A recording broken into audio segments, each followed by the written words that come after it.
Welcome to the Troy Kearns Podcast. We talk all things real estate, business, and entrepreneurship. Today I have one of my students, Eddy Ramos, out of Florida, Fort Lauderdale, Florida. Eddy, welcome to the show.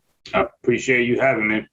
Man, you're one of those guys that, like, if you met Eddy for the first time, you would never think that he holds a position of a COO in training. And I mean that in a good way. He's got a really good personality. He's not too serious. But then as you get to know Eddy, you realize how smart and intelligent he is. And the other day, I had a just interesting call. I started asking him questions, and I felt like this is the best way to start this program. Eddy, what exactly do you do? Who are you? What exactly do you do?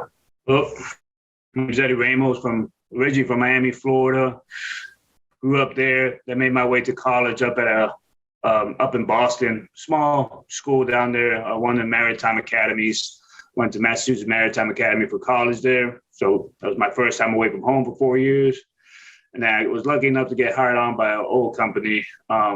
They asked me if I ever seen an oil rig, told them no. They're like, all right, perfect. We can teach you that. So then I moved on to Houston for about a year and a half, joined a fast track program for them there. And I've been with them just shy of 10 years now. I currently live in Fort Lauderdale, Florida, but I rotate for work. I do a 3 weeks on and 3 weeks off schedule. So I go to one of our rig sites in the middle of the ocean in the Gulf of Mexico for 3 weeks. And then my relief comes out for 3 weeks and I get to go home for 3 weeks and annoy my girlfriend. So that's kind of what I do. Yeah. So now you are in a fast track program called the COO in training, right? No, so I was in a fast track program to become what's called a company man. So the oil company's representative on the rig. I was able to complete that, get fast track through it. There's people in my position that had to work their way up the oil rig ranks. So some have taken 15, 20 years.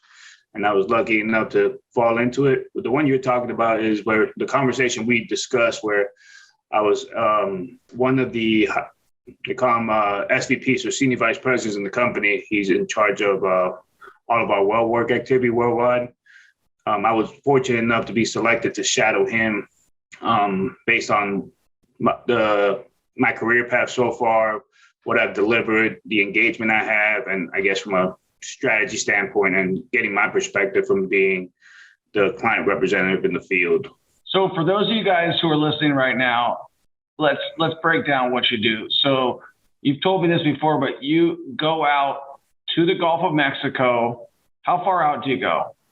Anywhere between 100 to 120 miles offshore in the middle of the ocean. So is there any land nearby?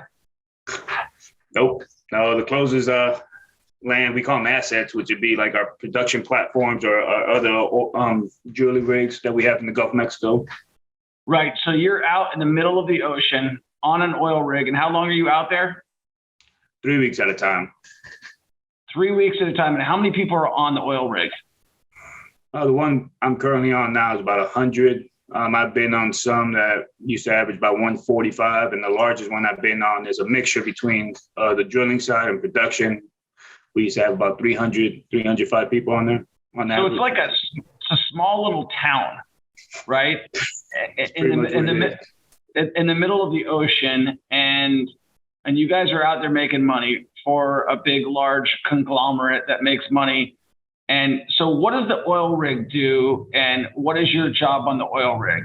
So my job is being the client's representative. So on the rig, I just mentioned 100 people. On this one I'm currently on right now as we speak, we have about 100 people, and only 2-3 of us work directly for the oil company. The rest are part of our contractors and our service providers. So if you think about it to break it down, so let's say we're talking about real estate. So let's say you're the homeowner. So you're the oil company, right? You go hire a general contractor, which is what we hire. We hire the rig. And then that general contractor goes and hires handyman, subcontractors, plumbers. And that's essentially what we do. And our job is to deliver our target goal, make sure our first priority is always everyone's safety. So safety, deliver the goal, and then make sure that everyone's working together. everyone from the cook all the way to myself. Right? Everyone has a moving part in this process that we have to make sure gets delivered in order to meet our deliverables and provide energy to the world. That's our second objective. First is safety, and the second one is deliver energy to the world. And how do you get out to that oil rig? For the most part, like 99% of the Gulf of Mexico that we have here, we fly into New Orleans, you drive down to Homa, and you get on a helicopter. And then you take about hour 20-minute ride, depending where you are. Right now, the one I'm on is currently at the dock side, so I was just able to get on real quick here, but 99% of the time we go via helicopter. Have you ever wanted to start investing in real estate, but you just don't have the time? You don't have the ability to get started, but you got the capital, right? And you want all of the advantages that the capital offers you. Well, I started a fund, and you can invest with me and my team. In fact, I'm in one of the buildings that I bought using my own money, but you could invest and actually get the benefits of investing with me and my team. Well, you got to be an accredited investor, and you've got to go to our website. I'll include the link in our bio, and you could start investing with us. It's super cool. We're going to do a lot of cool projects in Kansas City and around the country, and you'll be able to be a part of it. Make sure you give this podcast a 5-star review, share it with a friend, and take action. When they're setting up a rig, I'm assuming there's some research, some due diligence before they go. And first of all, how much does it cost to build an oil rig in the middle of the ocean, 120 miles out? Do you know? Oof, that's way out there. Yeah, it'll be for sure in the billions of dollars per rig. So we have production platforms that stay stationary. They're anchored via anchor chains. And then most of our drilling rigs and the rigs that I'm on, they're just essentially big boats. Right. If you break it down at a concept, it's like, it just has a big hole in the middle. If you think about it from like a sailboat or a pontoon, and then we're able to run equipment through it. But it's way more money than I have. I know that. Right. Yeah. It's a big business, right? And how many on your particular rig? How many barrels a day are they pumping out of that thing?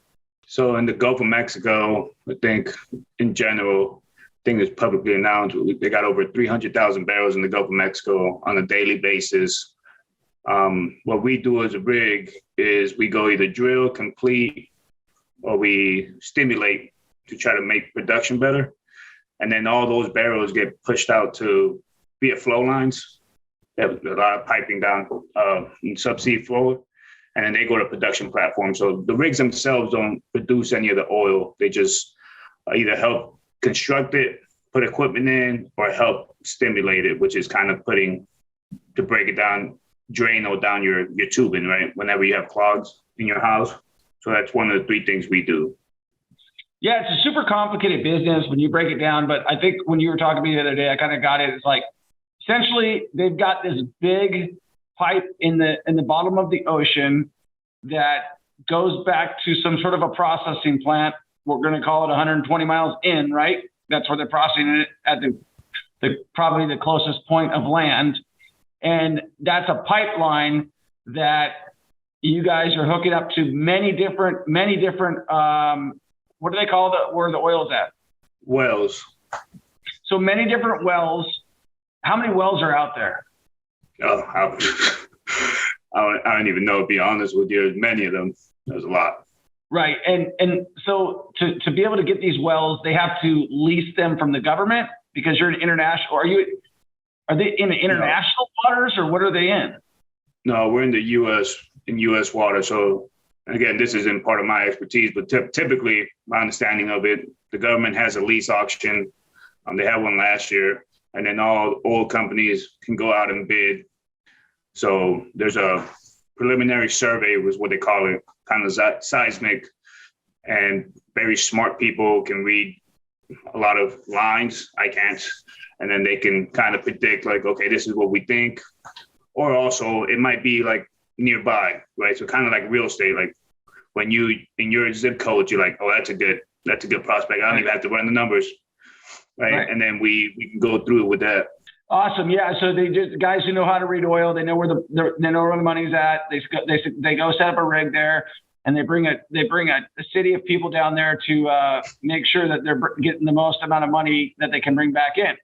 So you've been doing that for 10 years with the same company. You're happy. You've told me on multiple occasions you like your job, you make good money, but there's something, obviously, you joined the program.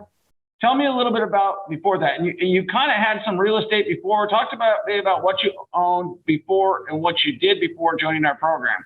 Yeah, so on my days off, like I said, I have 3 weeks off, so I'm semi-retired, I guess you can look at it that perspective.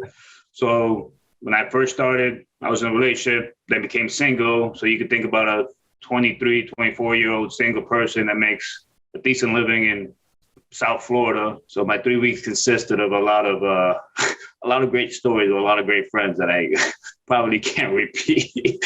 Well, it might be some viral content if you want to get. That's right. If you're ever in Fort Lauderdale, American Social is the place to be.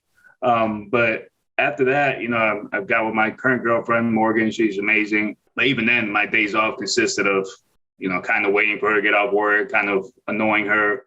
And I slowly got into real estate and reading some books here and there. And I asked one of my counterparts, who was 29 at the time, he had 28 properties and he had built them in 2 years. So I asked him hey, I'm trying to get into real estate. He's like, look, go to biggerpockets.com, get some of their books, read the basics, and then you come back and ask me questions. And then me and my girlfriend moved in together. And we were supposed to live there for 6 months in case that it didn't work out. Everyone goes their separate ways. It worked out. I got lazy and I didn't want to move. So I called the owner and I asked him if he wanted to sell it. I had no idea about direct to seller, right? Right. And he's like, yep, let's not use realtors. This is my price that I want. This is the pricing of the last 5 homes I sold. I think the average was like 340, 345. Me trying to be a hustler like always, I said, I'll give you 280. Obviously, that did not work out. But we settled at 309. So I still got it underneath market value. And then we lived there for about almost a year, and then COVID happened. And at that time, I had read enough Bigger Pockets books and investing in real estate. And then I was able to go ahead and do another primary home because I already had lived there for a year and a half, almost 2 years. And then my sister also bought her home, and we decided to go ahead and joint venture those two. And now we own that, and then I own 3, and then that's when I met you. Right. And you did another program before when, we went through our strategy call. You mentioned that I asked you if you had any prior mentorship before, and you did have another mentor. He's a well-known social media guy, Thatch Nguyen. Talk to me a little bit about that experience. Yeah. So Thatch, at that point, obviously my phone started listening to me. So I started producing a lot of content, and Thatch was able to get enough real time in my phone that eventually called. It was Black Friday or Thanksgiving special back in 2021. Hey, if you don't do this, you're going to miss out. Price is going to jump up. So what I went ahead and pulled the trigger, talked to their team, and they convinced me that it would be direct access. So I will say Thatch has worked very well for a lot of people, and I'm still part of the community. So it's great content. But at that time, and they do have a good Facebook group, I needed someone I can get direct access to. At least that's what I needed. I needed someone to say, hey, you're being dumb. Right. So like 4 months later, you started getting into me, and you had already spoke before you tried to start the coaching program. I think you were coming down for the Chiefs game in Miami, and I just messaged you. I tried to do that, add value to someone. I tried offering you my ticket behind the end zone. You're like, nah, bro, I want him in the sideline. So I was like, damn.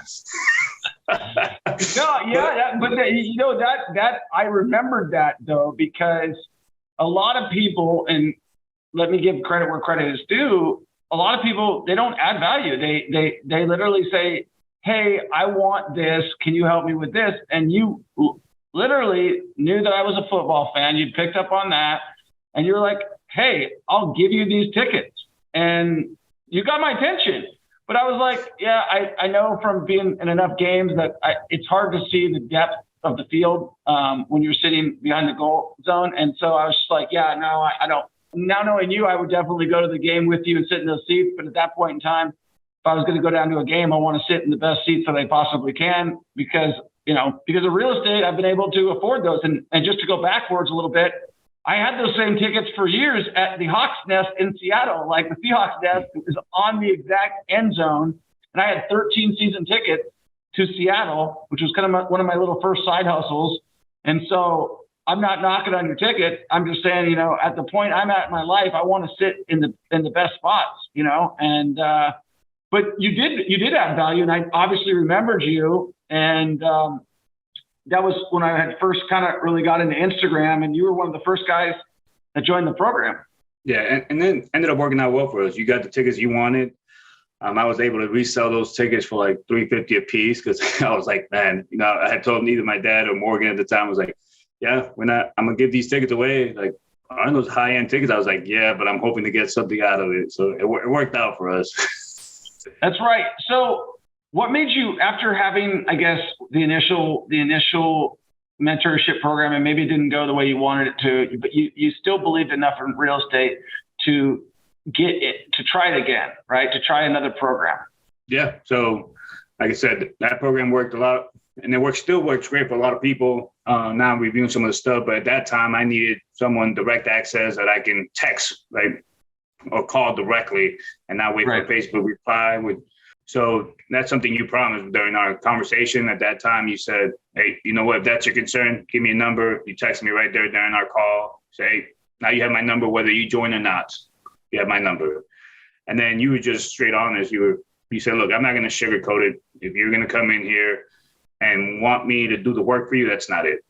Now, if you want to go ahead and learn, and I can teach you, and I can get behind you and support you, and also probably call you out, then I'm the person for you.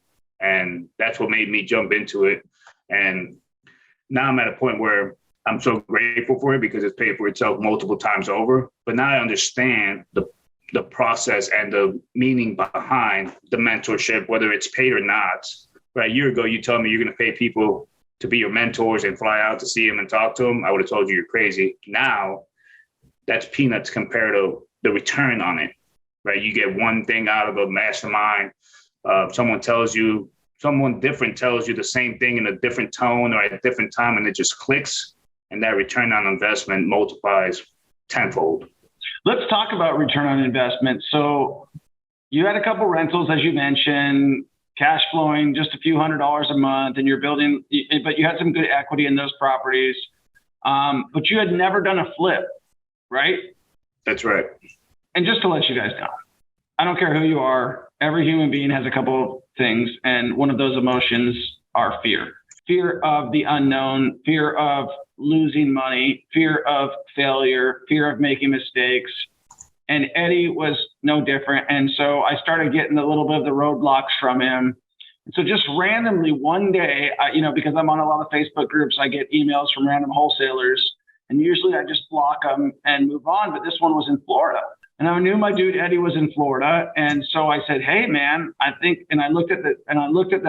just clicked on it real quick, and I looked at the pictures, and I said, I think this is the deal right here. And you jumped all over it, dude. Talk to me about that day. Yeah, when you sent it to me, so what you forgot to mention was I was on the rig, trying to take action, looking at every deal, but sending you or blasting your phone about, hey, is this a good deal? Is this not? And you're waking up at 4:30 in the morning, calling me like, bro, those not a good deal. Don't force it. And then you did send me that deal, and obviously I went to go ahead and try to analyze it, overanalyze it, and try to force myself out of it. And then what we ended up doing is you told me, look, analyze it, review the numbers, and then we'll go over it in the class that day. And we did as a group. We spent about an hour and a half analyzing it, going through the pictures, trying to come up with rehab estimates and whether or not what's the best course of action, which would have been either take hard money, private money. And at that time, we didn't even consider funding it myself. So, but it was very interesting. And man, you look at the pictures and man, I'm not gonna lie, those pictures did not seem like there was a lot of hope in there because of, you got rotted floors, bathrooms missing floors. I'm pretty sure they were using the bathroom underneath the cellar. So it was nasty. Well, and the other thing is, how far away was it from your house? This is a debate all the time. I say 3.5, 4 hours because I have to stop. Morgan says she can get there in 2 hours, 45 minutes straight. So It's 3.5 hours on the if you look it up on Google Maps. Right. So, and guys, if you're listening right now and you're trying to get started in investing and you want to have a story like Eddy's, and we always say, whenever I post something online and I give some social proof, which is what we're about ready to do right now, I always say, be like Eddy, right? Be somebody who takes action. If you're trying to take action right now, make sure you subscribe to this podcast. If you're watching us on YouTube, subscribe to us on YouTube. And if you know somebody who's looking to get started and they need help, I mean, Eddy's just a regular guy. I'm just a regular guy. The only difference is we took action. We'll include a link in the description where you can book a call just like Eddy did. And you can get on in our program. Now, Eddy's one of our junior coaches now. He's helping other people in the program because he's done stuff. And one thing that is that from this being my first coaching program is like, one thing I never realized, because I'm not wired that way, is that there's some people that just are not going to do anything. And they're just going to sit and listen. I know you've been in part of multiple programs, and people do that in all sorts of programs. They just pay and they sit and listen. They just want to be a part of the community, which is cool.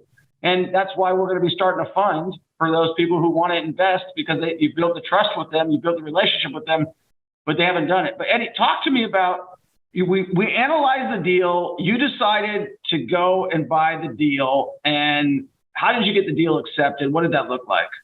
Yeah, so actually we ended up speaking on the phone to the wholesaler, his name's Dor. He actually messaged me on Instagram, said, you tagged Troy, you tagged the girlfriend, but you didn't tag the person who sent you the deal. So Dor, here you go. But yeah, so he sent the deal. We reached out to him, and then we got on the phone with him. And obviously, for wholesaling, I didn't know that at the time. They want to get on the contract quick, right? So they got the deal. They want to sign it quick. We happened to talk to him when we saw it for $120,000. We said we wanted on the contract. He said, "Look, for me to give it to you, it has to be $125. But hurry up because I already have someone behind you." Right. Later on, I found out that he got it up to $150. But the only thing that helped was that we got on the phone. You got on the phone with him and kind of said, "Look, me and my partner, we own over 350 properties," right? Didn't have to specify that they were all yours, but then that intrigued him, right?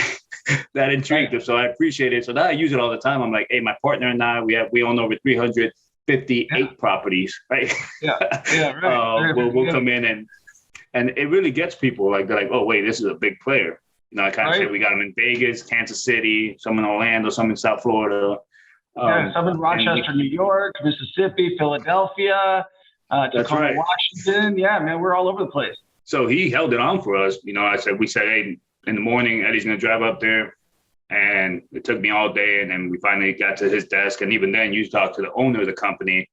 And we went through the contract, things that they normally don't do when they're wholesaling. But they wanted to build that relationship, right? Because now they knew down the pipeline that they would get more deals. Like, they're giving us a better deal. They're losing 10, 15 grand, but they're going to get more deals on the back end.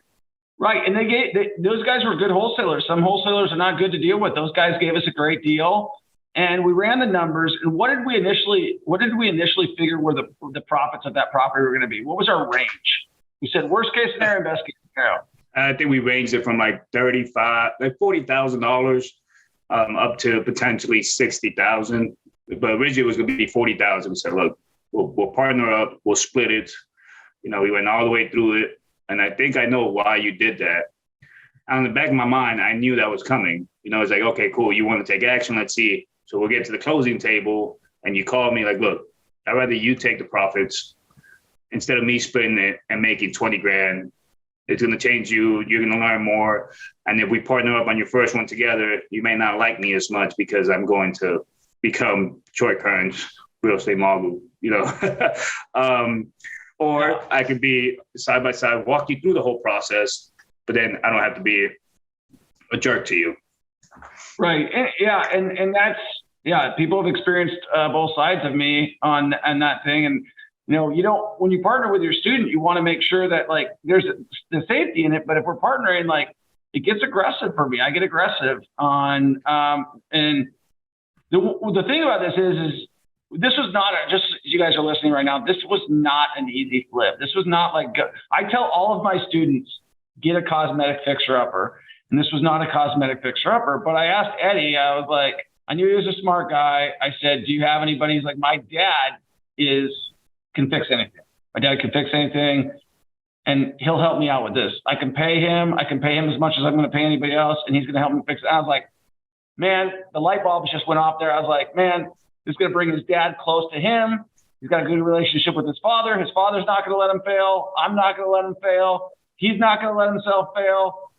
At that point in time, I was like, I think that this one doesn't have to be a cosmetic fixer because your dad knows this business and knows this industry so well, and he's not going to let you fail, and because of who you are as a person.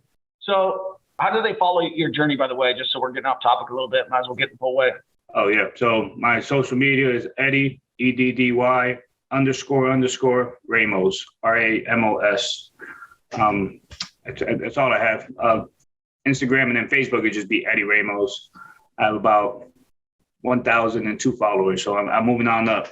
There you go, man. You passed the 1,000, dude. That was hard for me. I started with 0 too, just like everybody else.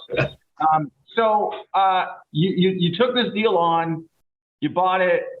Were you nervous in the beginning? Oh yeah, like I said, when you said, look, you're gonna do it or not, my stomach dropped, right, and I felt it, but I knew at that time, even though I was funding it, that if I didn't sign this deal, I was never going to do it. Yeah. I'm one of those, like, people that analyze stuff, but I'm one of those sometimes that it always works out, right? Whether you're going to fail or succeed, it's going to work out one way or the other. So I just jump in. Sometimes I just have to pull the trigger because if I just sit there and analyze and think about it, I'm never going to do it. So I just signed it. I said, I don't know how I'm going to do it, but we'll figure it out. What's the worst case? I'm young. I have another 30 years to try to make this up. A lot of people don't think of it that way. And I had a lot of people that tell me I was crazy. Another good point was after I signed it, my dad had just moved back. I told him about it. He's like, let me go look at it. So he drove up, looked at it, and he's very like carefree, simple. And he was just like, yeah, it's bad, but we can get it done. So I was just like, okay, cool. We'll get it done. And then that's when the whole process came. I had different GCs go out there and give me pricing, someone in like 75, 80,000, but they wanted 50,000 of that to be labor. And at the time I thought it was crazy. My dad looked at it and said, look, I'll go do it. No problem. And that's what we did. We ended up, he ended up going to do it because he did one of my rentals before my first one that we moved out. He did the work on it. At the time I thought that was a flip, a full rehab, but now I know that it was things that weren't needed because of the amount of work we had to do in this house. I'm talking about, it was intense, an intense rehab. Are you interested in investing in real estate, but you don't feel like you got the time to take a coaching program? I get it, right? You're busy, you're making money, and that's okay, but you want to invest with me because you're like, Troy, I like what you do. I see what you're doing. You're a real deal. Yes, I am. I'm an average Joe. I worked at Burger King. I worked at Red Robin. I started investing in real estate, and I started from absolutely nothing, and I will take you along with my journey, and you can get all the benefits, but you got to be an accredited investor. If you want to invest with me and you want to be a part of something great and you don't have the time, guess what? We're launching a fund that you can be a part of, but you got to be an accredited investor. And if you want to find out more about what that looks like, all you got to do is click the link and we'll show you exactly what that looks like. And guess what? If you're not an accredited investor, then you may down the road be an accredited investor. So definitely learn what that's all about and enjoy the podcast, and we'll see you on the next one. All right. So we did an intense rehab. The cool thing was, I want to just touch on a couple more points here, is that quite often during this experience, you text me and put some Instagram posts up there that the neighbors thanked you profusely for coming and fixing up the house because you did exactly what we teach in our program, which is you bought the worst house on the best street.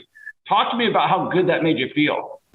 Yeah, I'm still good friends with the neighbors, actually. I mean, they texted me today, even though we finally sold the house. But yeah, the neighbor across the street, she was used to seeing this house.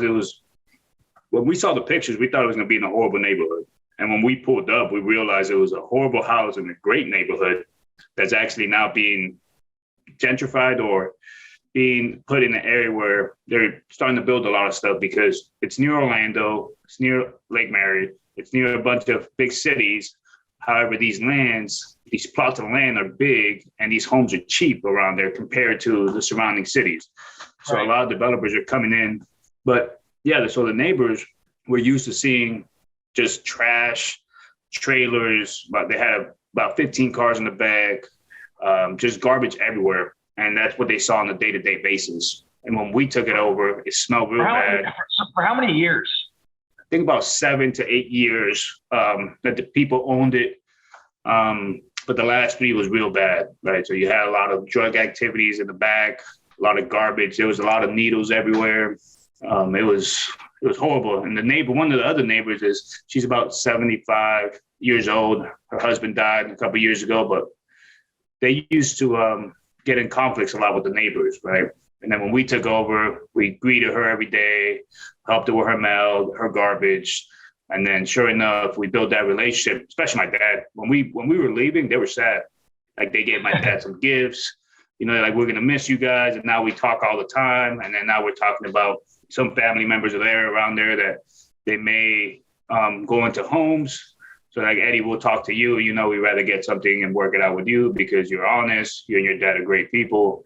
And that's the relationship we built, right? But every day was something. Aside from my dad being the person who did the work, my mom was my real estate agent. She also, even though Troy sent me a deal, she went up with me, went ahead and did the visit with me, looked at the property, and she also gave me that confidence to go ahead and do it. And like I mentioned, down the line, she also helped me with some funding. But then she was the real estate agent on the backside as well. So we usually try to find things off market, but if we don't, we try to keep it in the family as well. So if you have a team like that, I would suggest to try to keep it in the family as well. That's awesome. That's a great story. So, okay. So let's go over, everybody wants to know, how much money did you make on the deal?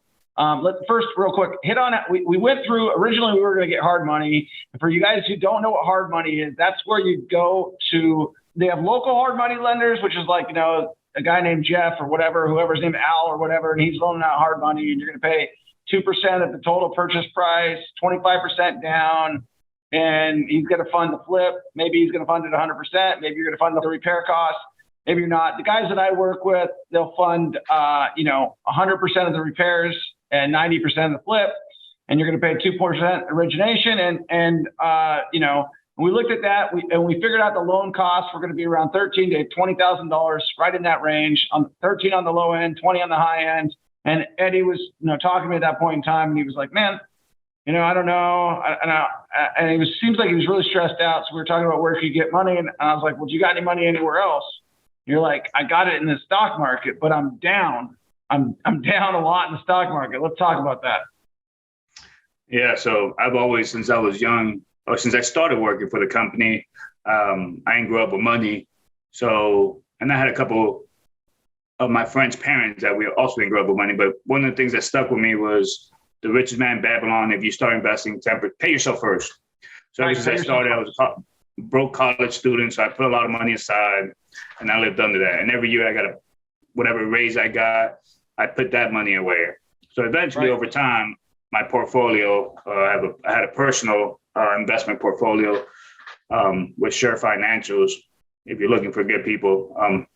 But we ended up growing it to about almost 200,000. And we've gone through the ups and downs, right?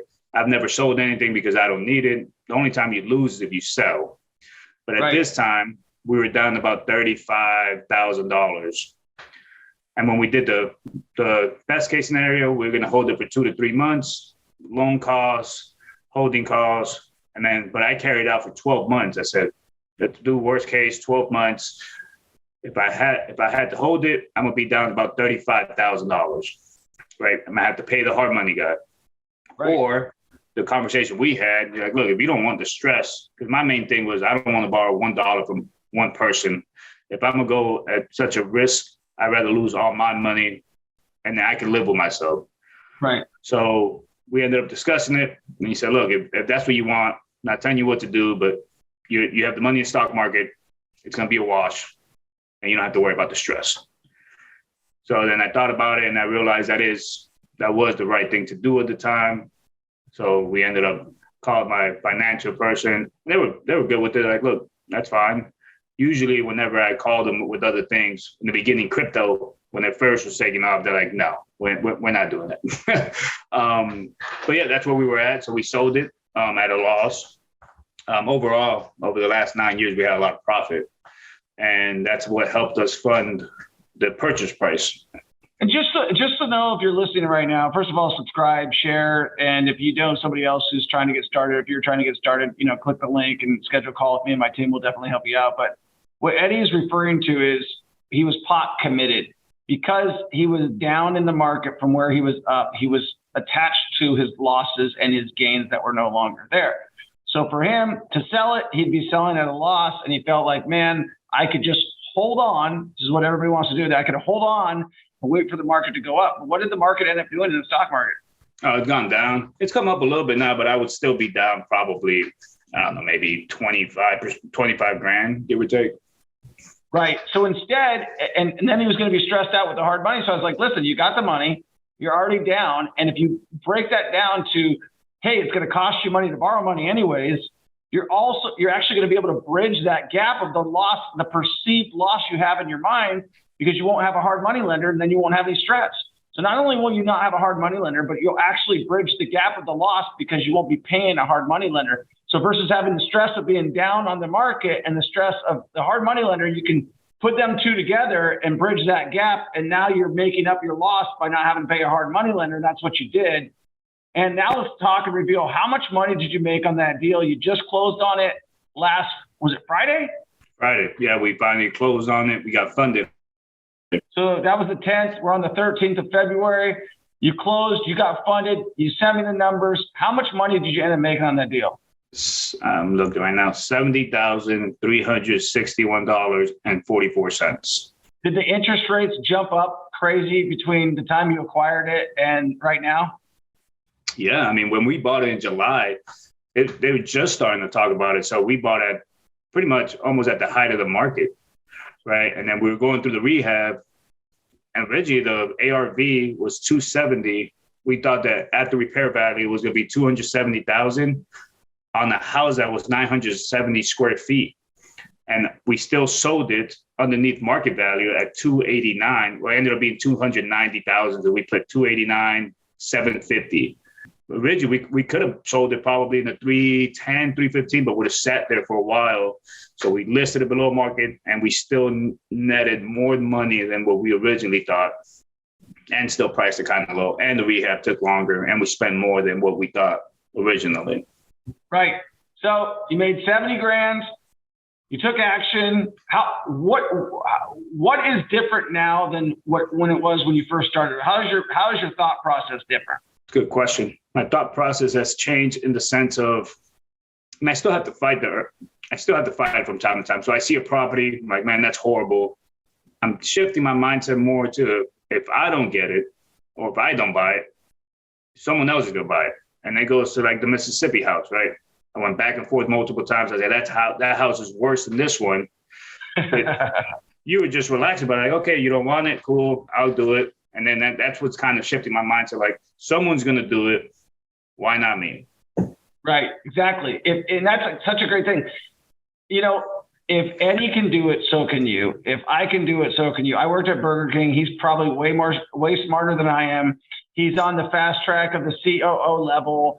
And, he's working a high job that I would never get. I was a sales guy. I worked at Burger King. I worked at Red Robin. I worked at Skipper's. I worked at Denny's. I worked at all these places. I worked at Intercom Radio as a sales guy. I went to Central. I had a 1.8 GPA in middle school.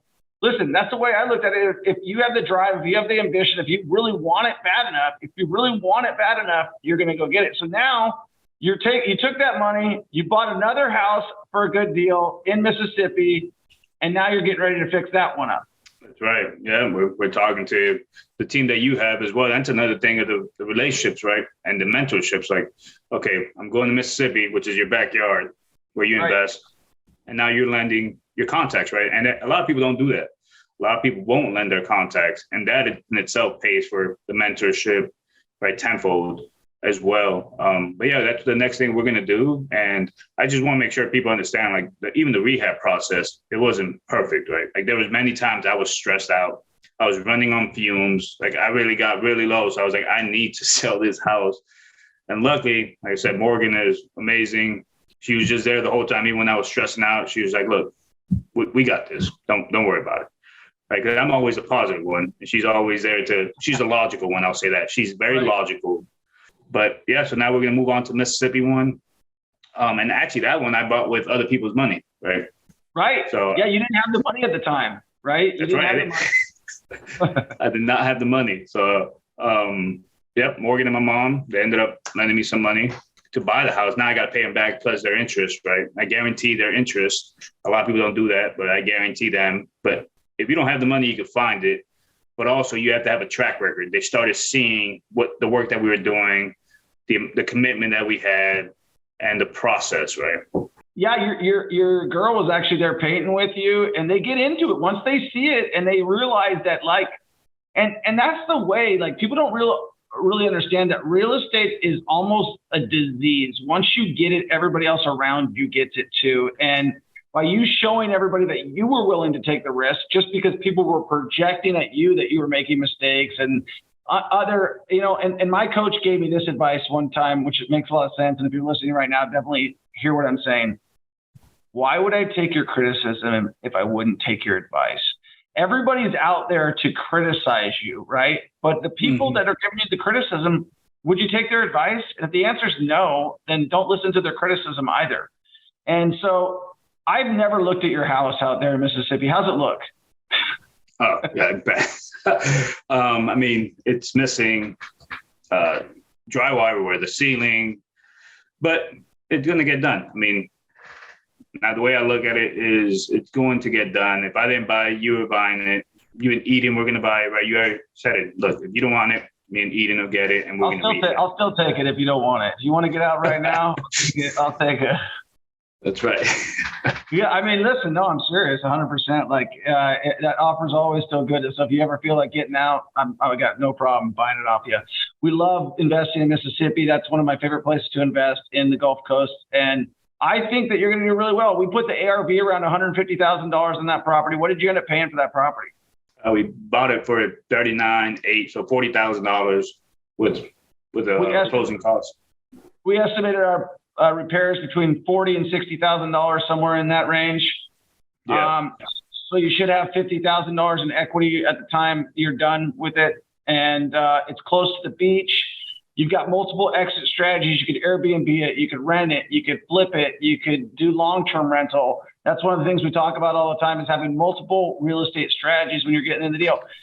If someone's brand new and they're thinking about investing in real estate, what advice would you have for them? Or even if, this show, we talked to multiple people about business, about entrepreneurship. What advice would you have for somebody who is just not taking action and they just keep thinking about doing things? The first thing I would say, and like I mentioned earlier, a year ago, you would have told me, pay for yourself. I would have told you, invest in yourself. I would have told you, no, I'm not going to pay someone. But you are paying for fast tracking it and moving from, instead of trying to learn from A to Z and all the obstacles there, you're paying for someone to help you jump some of those obstacles and that relationship. So I would say, if you're going to invest in real estate, first thing you got to do is invest in yourself. Right. And I've heard this from another person named Felipe Mejia. We created a good relationship. That's one thing about real estate. You never, and just like if you play sports, you never stop having coaches, right? Or mentors. Right. So one of the things that I've heard before is whatever you get paid at your company, whether it's $50,000 or $100,000 a year, that company expects to get 3x return minimum of that money back, right? So they're paying you that.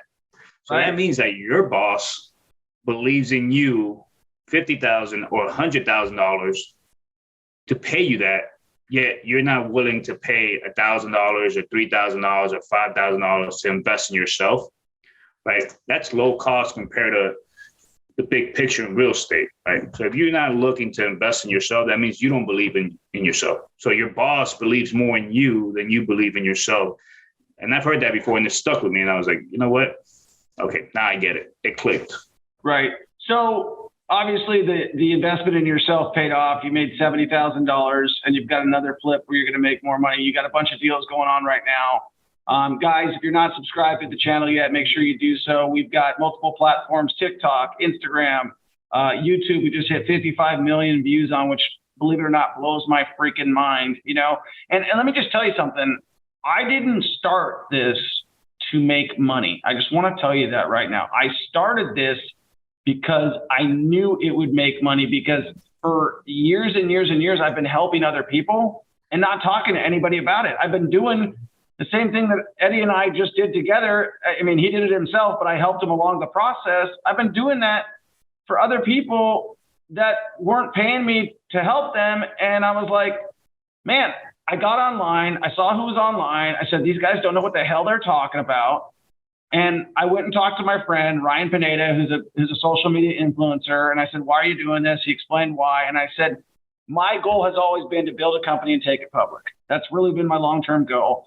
And I'm like, I could either get behind the phone, start making a bunch of phone calls, or I could start putting my story out there, start talking to people and start showing people that I can help other people get to the next level. And I believe this program changed your life. It changed your girlfriend's life. It changed your father's life. People saw that you were able to take action, to fix a property, and to take it all the way to the finish line, where you actually made a huge profit, $70,000 for most people, or more than most people make in their entire life. And you did that in one flip, one deal, the first one out of the bat. And we planned for the worst. Interest rates went up historically. I'm sure as you're watching those interest rates going up, your freaking stomach is sinking every time. And I'm nervous too. I'm nervous for you. I'm like, oh crap, man, this sucks. But because we stuck to the principles where we bought it right, we planned for the worst, and we saw all the strategies. I remember you even calling me up multiple times. You're like, man, interest rates just went up. I guess I could just refinance it and sell it. I'm like, no, we're selling it. We're selling it. Let's get it. Let's at least try. You took action to show other people that what's possible, and your story is going to change somebody else's life. So what is your plan for the future here, Eddy? Is one, invest in yourself, but two, if you're going to get around the right people, but also get around someone that feeds into your qualities, your morals, and what you want to do, right? So it wouldn't have done great for me and you to work together if we thought opposite, right? Right. It just wouldn't have worked. Just like real estate, you can't lie and fudge the numbers to try to make it work. And it's the same thing with relationships, because if not, it's going to go down the wayside, and it's going to take you forever, and you're going to waste time. So you got to move fast and rip the Band-Aid off to make things work. Yeah. And, taking action is a major thing. Guys, if you want to follow Eddy's story, make sure that you do yourself a favor, take action.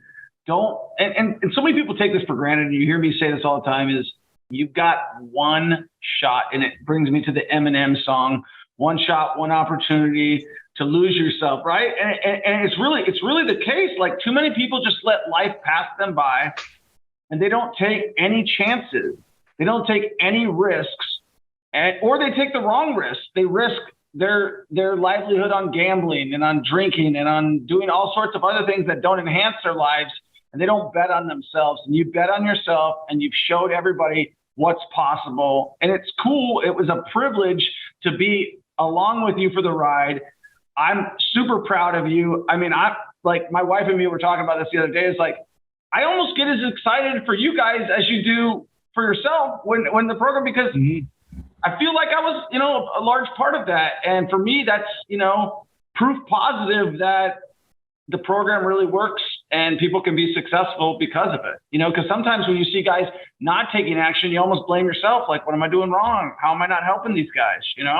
Yeah. And I think what you're saying is right. And if you're listening and looking for a coach or a mentorship group, definitely book that consulting, that consultation with Troy. Don't even book it, take action. Troy has delivered. He's over-delivered. I mean, he's spending his days and time away from his family to provide value. Pick up at 2 a.m., call you at 4 a.m., go through Zoom calls with you, walk the properties down with you.